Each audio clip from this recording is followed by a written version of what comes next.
REO-Outdoors, REO-Outdoors, June 5th, 2025. Part 2, moving the shrubs. The shrubs that were up there this morning are now out here. And it turned out perfect because we were able to steal.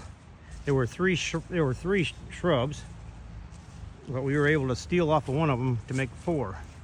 And it worked out perfect.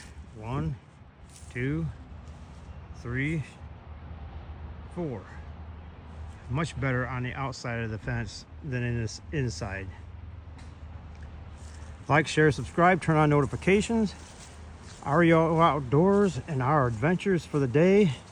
What are we gonna go to next? Make some comments down there in the bottom. Tell me what you're doing, where you're watching from.